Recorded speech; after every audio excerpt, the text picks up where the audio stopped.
రోజు దావీదు ఒరిజినల్ గా ఎవరెవరు చంపేశాడట?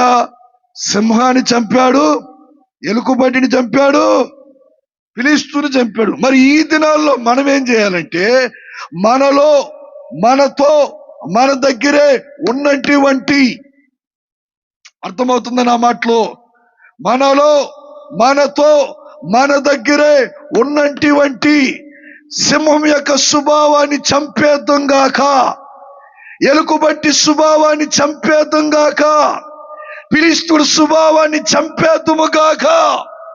ఎవరి స్వభావాన్ని చంపాలా? సింహం స్వభావం నిన్ను ఏలుబడి చేయటానికి అనుమతించకూడదు. ఎలుకబంటి స్వభావం నిన్ను ఏలుబడి చేయటానికి అనుమతించకూడదు. ఫిలిష్తీయుడి స్వభావం నిన్ను ఏలుబడి చేయటానికి అనుమతించకూడదు.